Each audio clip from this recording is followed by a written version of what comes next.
બે સરસ મજાના મિત્ર જે નાનપણથી જ એમ કહેવાય કે સાથે રમતા, સાથે બાળ મંદિર જતા અને સાથે સ્કૂલ જતા થયા. બહુ સરસ મજાના મિત્ર. એકનું નામ કેતન અને બીજાનું નામ મનોજ. કેતન પોતે ખૂબ ધનાઢ્ય પરિવારનો છોકરો. એની પાસે ખૂબ સંપત્તિ, ખૂબ ધન દોલત, મિલકત, સાહેબી. અને મનોજ પાસે એક ટાઈમનું ખાવાનું હોય, એક ટાઈમનું ના હોય, એવી એની પરિસ્થિતિ. પરંતુ નાનપણથી જ બંને ખૂબ ગાઢ મિત્ર. એમાં એક દિવસ સ્કૂલમાંથી એવું ફરમાન આવ્યું કે જે કોઈ વ્યક્તિને, જે કોઈ વિદ્યાર્થીને પોતાની સ્કૂલની ફી અગર બાકી હોય એ ભરી દેજો, નહીં તો સ્કૂલમાં પરીક્ષામાં તમને બેસવા દેવામાં આવશે નહીં. આવું વર્ગખંડની અંદર એનાઉન્સમેન્ટ કર્યું. મનોજ પોતે મૂંઝાયો અને સ્કૂલ છૂટી એ વખતે કેતન અને મનોજ બંને સાથે ઘર તરફ પ્રયાણ કરતા હતા. ત્યારે મનોજે કેતનને એવું કહ્યું કે હું કાલથી સ્કૂલે આવી શકીશ નહીં, કારણ કે મારા પપ્પા ખેતમજૂરી કરે છે અને અમારી પાસે વધારે એવું એટલું બધું કંઈ છે નહીં, તો હું સ્કૂલની ફી ભરી નહીં શકું. એટલા માટે હું પરીક્ષા નહીં આપી શકું અને મને પરીક્ષામાં બેસવામાં દેવા આવશે નહીં, એટલે હું સ્કૂલ છોડી રહ્યો છું.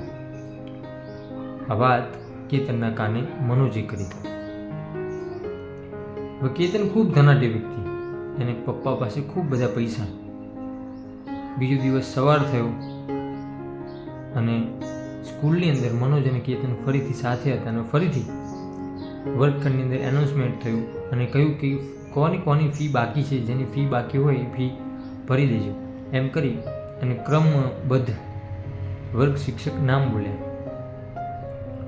એમાં એમ કહેવાય કે મનોજનું નામ આવ્યું અને મનોજને કહ્યું કે મનોજ, તમારી ફી ઓલરેડી ભરાઈ ચૂકી છે.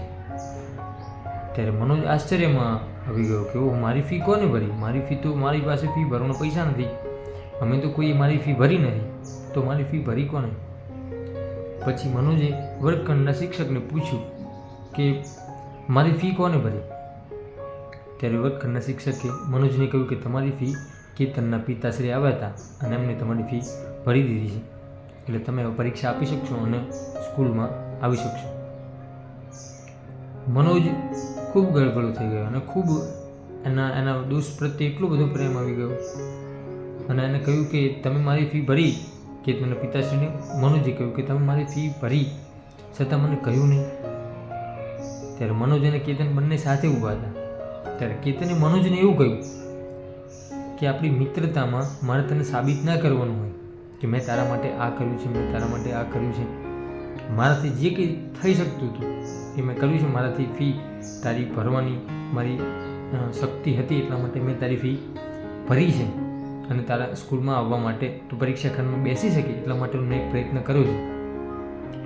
દોસ્તો, આખી એ વાત પરથી આપણને એક વસ્તુ ચોક્કસ શીખવા મળે છે કે મિત્રતા માત્ર ને માત્ર સાથે બેસવાથી, સાથે ઉઠવાથી, સાથે જમવાથી નથી થતી, પણ ક્યારેક નાનો પ્રયાસ પણ મિત્રનું કંઈક સારું થાય, આપણા એમ કહેવાય કે નેબર, આપણા પાડોશીનું કંઈક સારું થાય, એવા માટે ક્યારેક નાનો પ્રયત્ન જો કરતા રહીએ તો આપણી આસપાસના દરેક લોકો ખુશ રહે છે, એ વ્યક્તિ પણ પોતે ખુશ રહે છે અને ભગવાન, ઈશ્વર, અલ્લાહ, ખુદા એ પણ ખૂબ રાજી થાય છે.